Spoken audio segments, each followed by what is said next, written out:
Hi, Kevin. How are you? Hi, hello, happy to be here. I'm okay. How are you?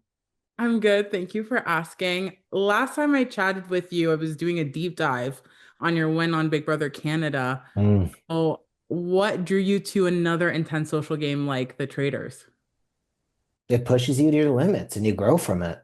It's like it's both terrible and amazing, and I think that's the beauty of it. I'm very thankful that I got to do this, and it pushes you to your edge. Like I'm also a different person than I was a few years ago, you know? So it's a good kind of, I don't know, barometer on life. And like who doesn't want to live your dream more than once? That's fair. But I'm curious, what did the Big Brother experience shape your game at all? I know that it's two different games, but did you have any impact from the last game that you wanted to carry over this one? No, I kind of just wanted to. I had a fake personality on Big Brother for 3 weeks. Like, I kind of just wanted to own everything from the top. And you know, at least like when I'm interacting with other guests of the manor. But I'd say the biggest thing was just being comfortable on camera in some ways. Like, Big Brother, you know, for at least on my year, everybody's new. Like it takes a while to get used to it. I was immediately comfortable on camera, immediately comfortable in confessional, and I think that does make a little bit of a difference because it helps you get into the game faster. That would be what I think is like the biggest helper. Mm. Well, immediately we go into the show. You're in the car, you're telling people about how you played the game. Rhea asks you if you've won. You say yes. You get into the manor and you see Ty, and it's probably one of my favorite confessionals that you've done this season. You said, and I quote, "I see Ty go in the house, and my brain starts worrying because I didn't think anyone would put that demon back on TV." One, tell us how you really feel, but what was your reaction to seeing people you were familiar with, like Ty, like Omar, like Venus?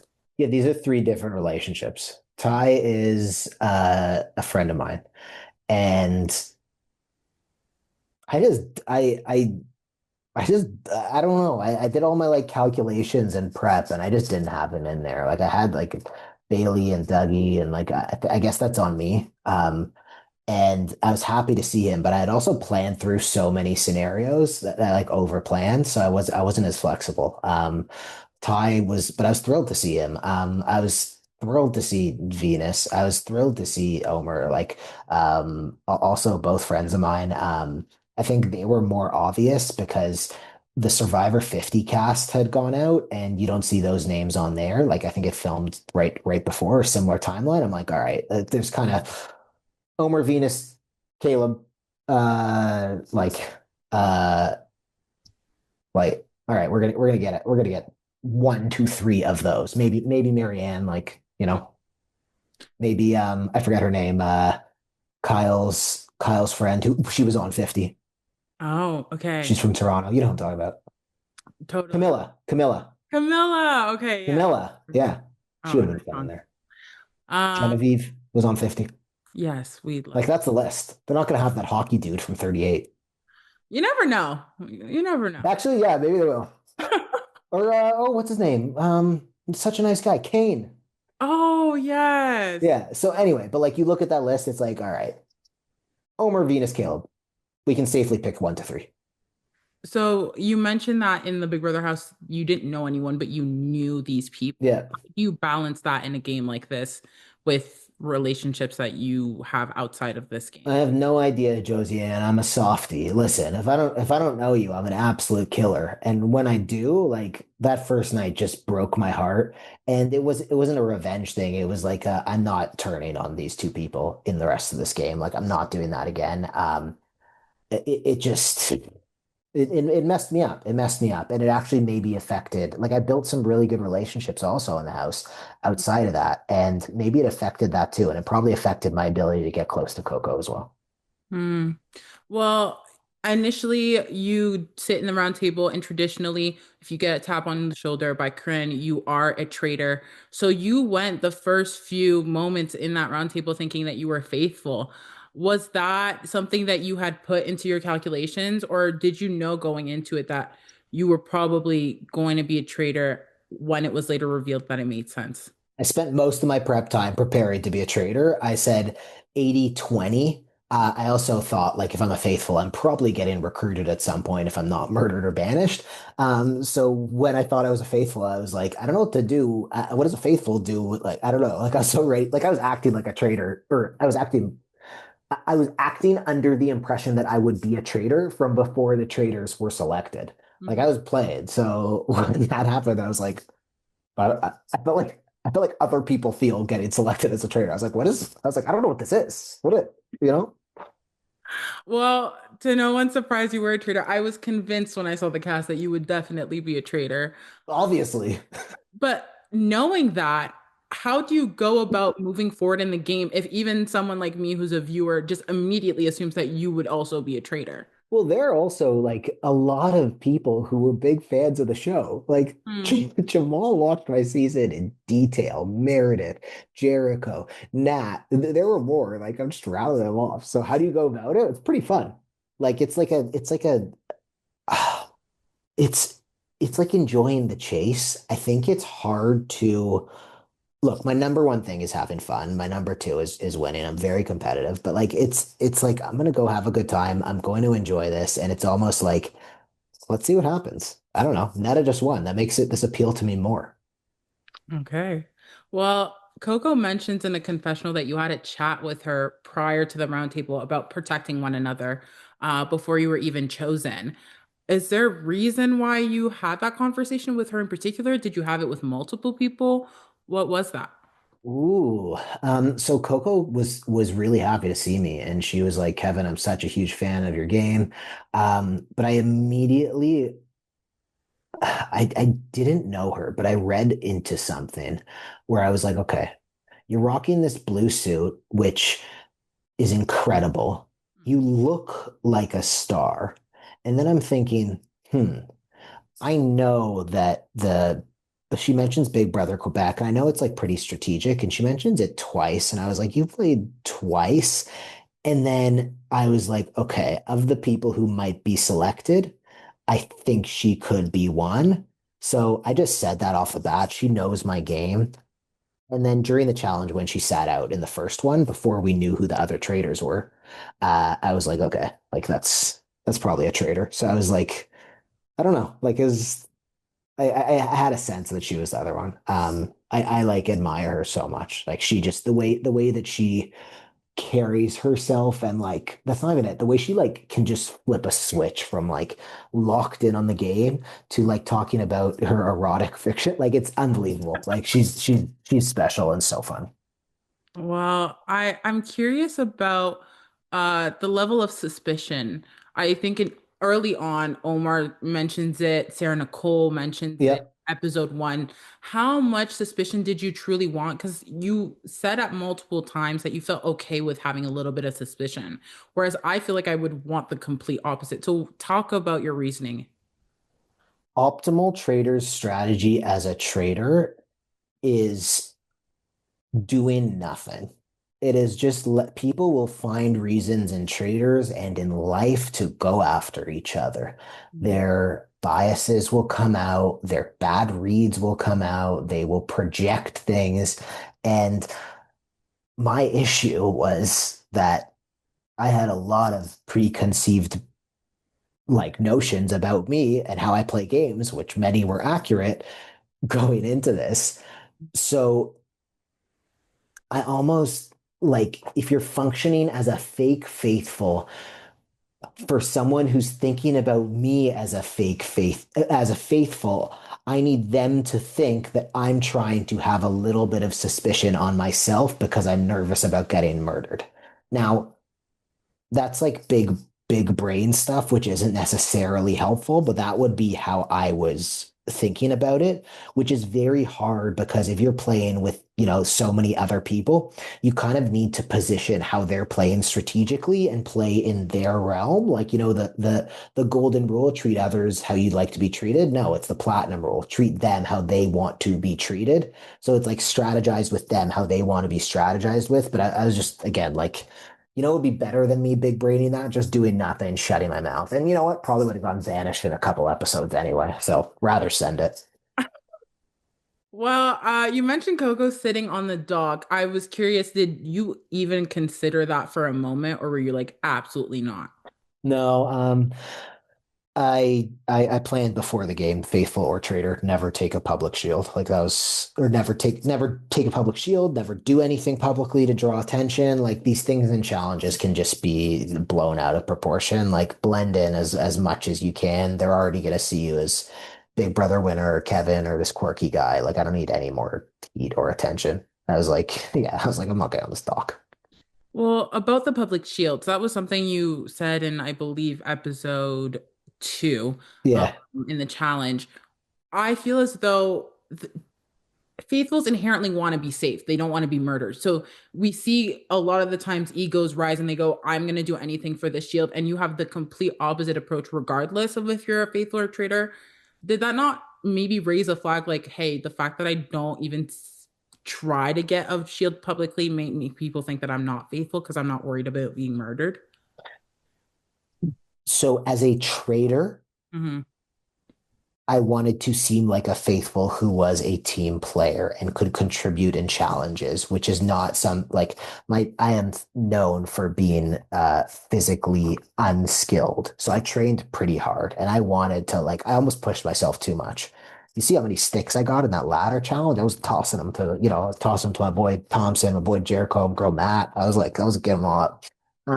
But so I want to be seen as that. As a faithful, if I were to be a faithful, the reason why I wouldn't do it is because if I was a faithful, I need an even bigger target on my back so that I don't get murdered.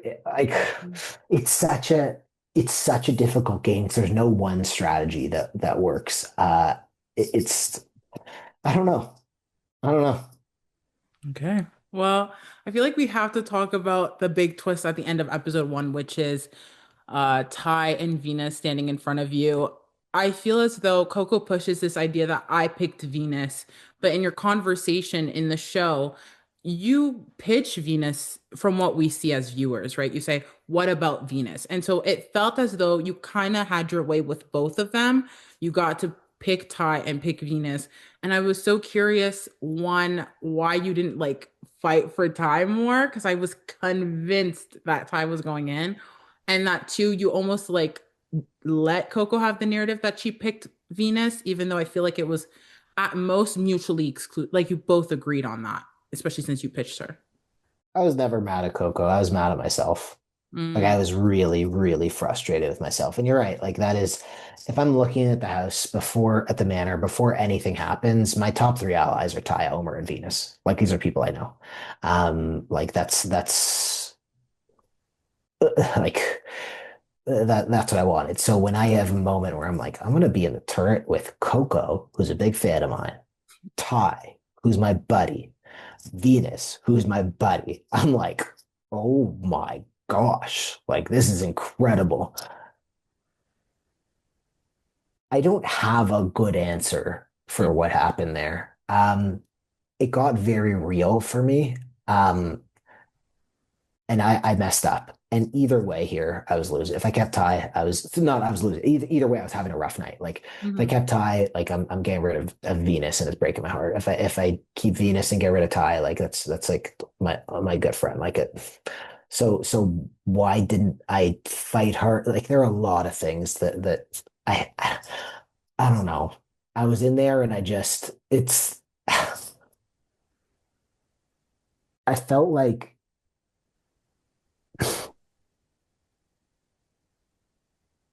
I got soft, man.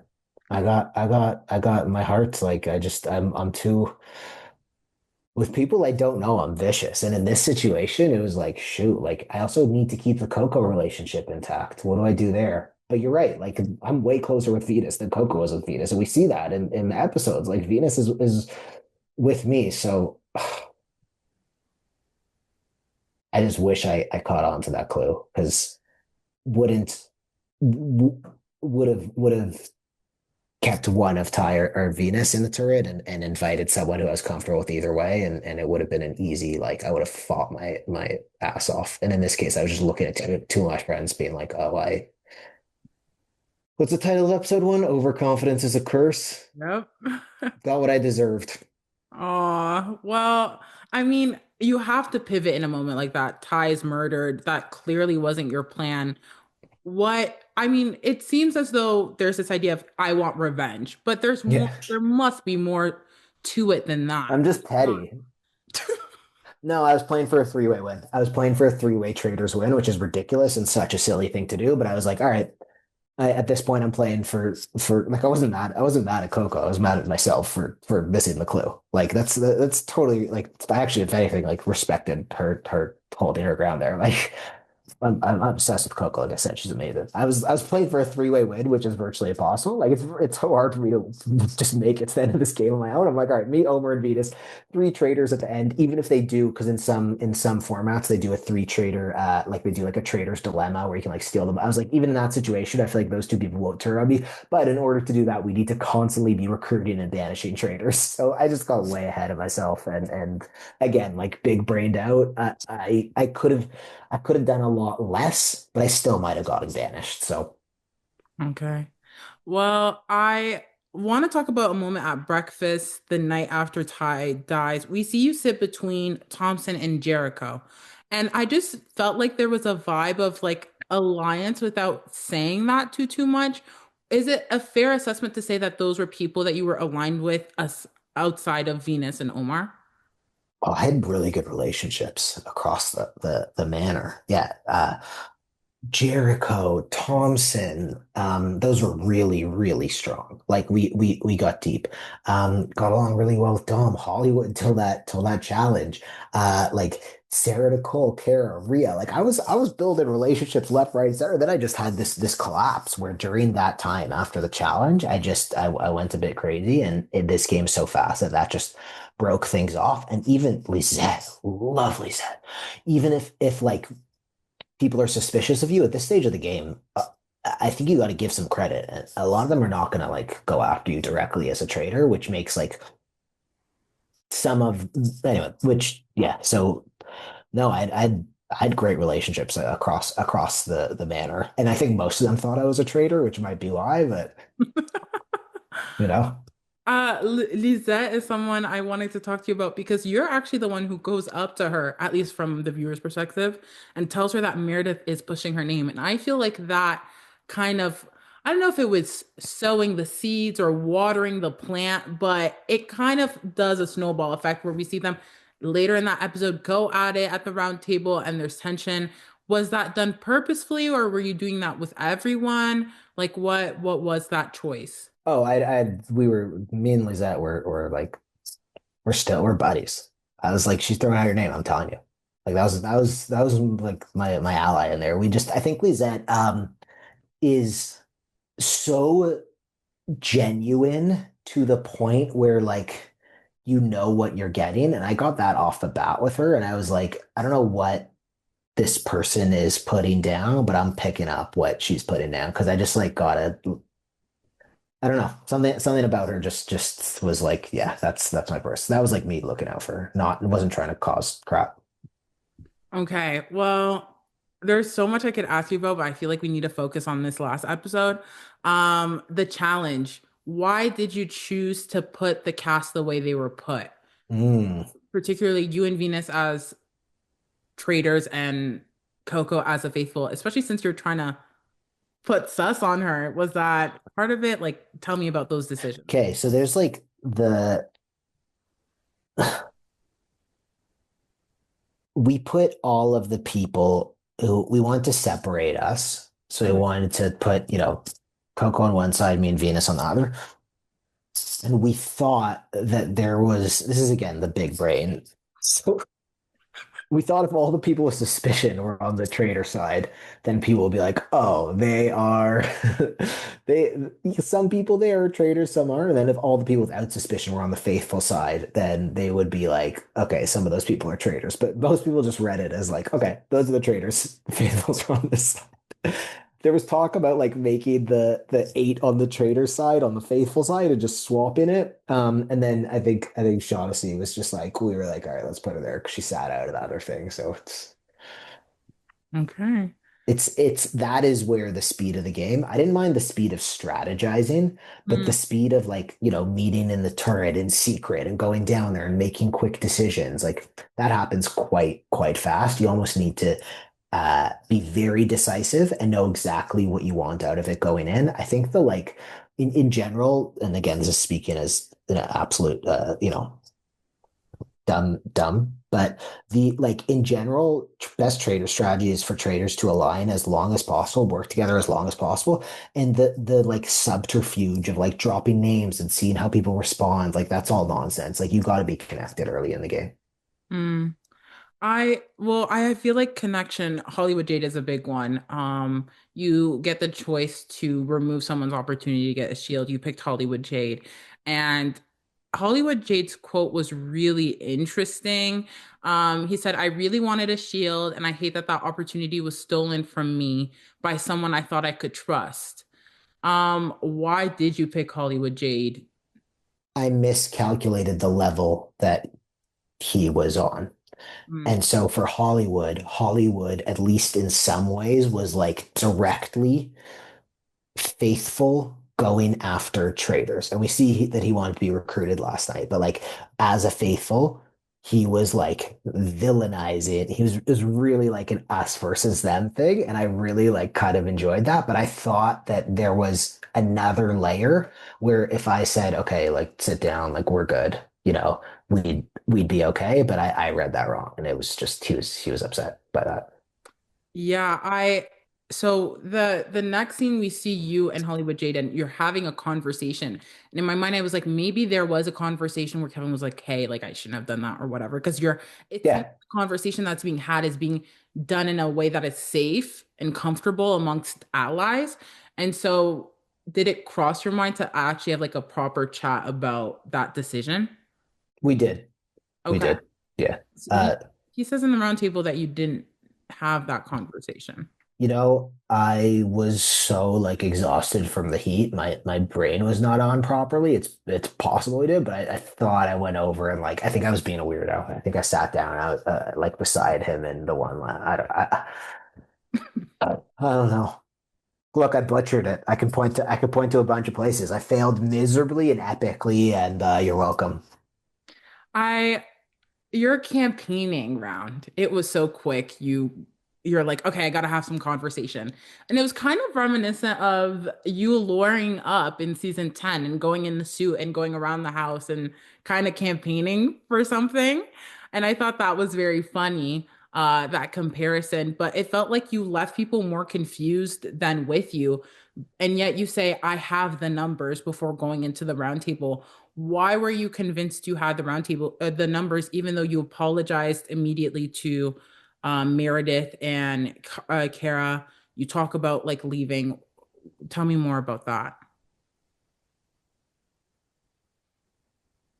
I didn't plan for the plurality vote. I planned for like a bunch of people on me, well, I planned for a three-way plurality. I planned for some on me, some on Coco, and some on Shaughnessy, the Rhea Thompson thing, and then the like Lizette and Chala votes. Like I basically just like caused enough chaos that it just became a mess. Like I went down with 6 votes on me of like 17 people or whatever it was. It's so hard to pull these moves off. And especially as a trader, like you got to do it late game. Doing it when I did it was just to try and get the three-way win, which sounds nuts, and maybe I'm nuts. Okay. Well, I want to mention, you mentioned quirkiness, and I thought this was so funny. Was dance a part of your strategy? Because we see you dance quite often. The scene between you and Venus, Venus is like, Kevin, stop. Like, stop. What was that? Do you just enjoy dancing? Um, there's a so like cognitive dissonance is when we like don't understand something and then we like try and like put story what happens is when that happens we like try and put stories or narratives on it, so like the quirky like dancing stuff sometimes gives me like oh, that's just Kevin, when like I could be acting out of turn, or like when I'm jumping around with the necklace in episode one, like skipping, like it kind of gives me that protection on that side where people can overlook whatever's actually going on. So like, okay, I'm gonna talk to a trader outside. I have no problem. I can have a conversation. I can have a strategic conversation low key right beside you. Like I don't mind. That doesn't scare me. But adding in like that nonsense, people are looking at the dancing. They're not like these are two traders talking. Mm. Well, at the round table, you get the votes, and you get to reveal that you're a traitor. How did that feel, kind of being in that circle of truth and getting to be honest finally? I just needed medical attention. My hamstrings were my full body spasm. I just needed some help, dude. Like it was like how I to didn't want to feel. find attention on that, but you brought it. No, how to feel. I felt good. I needed an IV. Like So you're I just was get me out of here. Uh, look, I would no, I would have preferred to stay, but like it would, don't get me wrong, but like it was, I took my shot, it missed. I got my comeuppance. I was like, cool, like let's own it. Like let's let them have their win. You can't be mad at faithfuls for finding a traitor. Like, you know, how to feel. It's good to fail. You learn a lot. Like, you know, the there's some lessons I knew going in that I just ignored that like had to relearn. So look, I'm super grateful. It was an amazing experience. Had my fun, was a diary room demon myself, and like put on a goddamn show. And I think that the rest of the season is going to be pretty electric because if this is if this is this early in the season, call this the end of Act One, like Acts Two and Three, like you're in for a ride. We definitely were entertained. You're lucky we have free healthcare because I would send you my heart rate bill because that was crazy watching you play. Was it a good episode? It was a good Yeah, episode, right? Like that was pretty insane. it was a good episode. I had to pause it multiple times, I'll be honest, because I actually recorded my reaction. I will not be sharing it because I was just so flabbergasted. But I had to keep stopping and I was like looking through my eyes and I was like, "Oh my God, Kevin." But yeah, we were really entertained. I really did enjoy watching you. I'm curious. I felt like I drew parallels between you and Dan Giesling, which is a great compliment already to iconic Big Brother 10 winners. But I feel like you kind of did what Dan did to Phaedra and kind of throw Coco under the bus. And so now I'm concerned, is Coco even going to make it? Do you feel like you did that on purpose? Like, did you, because you kind of knew that you were going to get votes regardless. Mhm. Um, Look, when a trader goes after another trader, people and they get them, they're going to assume that that person's a traitor. Hmm. So I get out in this case, and they say, okay, Kevin's a traitor. So people, you got to assume they're going to go after Coco at this point. But also, Venus has heat. There were like five or six names at this round table like that got votes. Pretty much most of this cast has heat at this point.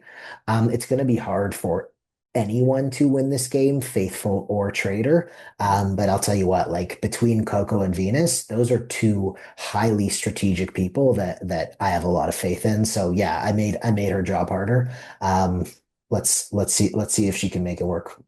Okay. Well, I've been asking everyone this, but I feel like I know your answer, but I'll still ask you anyways. Who are you rooting for, the traitors or the faithful? Yeah, I'm rooting for the traders. I mean, I think Venus and Coco are both like I have so much respect for both. Would love to see them. Obviously, my boy Omer, and I mean this like I'm living for this Meredith Lizette beef. Like give me like oh my God, like please, like that is like can those two figure it out and like win together? Like that would be so sweet. But I don't know. So that's what I'm looking at.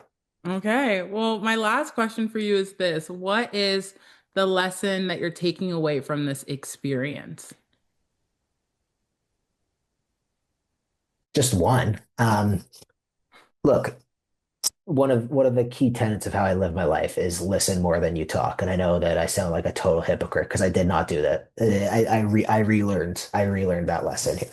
Mhm. Um, I am really, really bad under lack of sleep and no food. And like don't get me wrong, it's treated well at the Traitors Manor, but between the heat and the, everything going on, like physically, I was having a lot of trouble. So I'm actually really interested in like pushing my body to its limits and seeing how I respond. So I've been looking into like different kinds of races and like all sorts of things like that. Just like how can I push myself to that limit again? Because you learn so much. So like getting out of your comfort zone, doing those things. And also like so thankful for the experience. Like, listen, I was only in it for 4 episodes, but I got an OTT negative like 5. Like we'll take that every time, Josie. Yeah, like it's fun. Like main character energy. I think the season is going to be really good, and I just have so much respect for this cast and production, and like uh Korean. So amazing, humbling, beautiful, incredible. Like I delivered.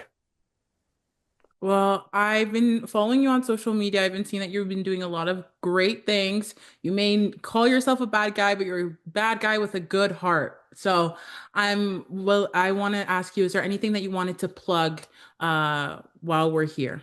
Yeah. I mean, when I do a show, I like to do some sort of charity work. I did like a small fundraiser. We raised like over 3 grand, and I'm still doing a couple for Motion Ball, which supports kids in Canada who are, well, kids and adults who do Special Olympics in Canada. So it goes to both the supporting the athletes and getting young people involved. So if you're interested, you can go to mball.ca/KJ, and it goes to a great cause. So thank you for bringing that up.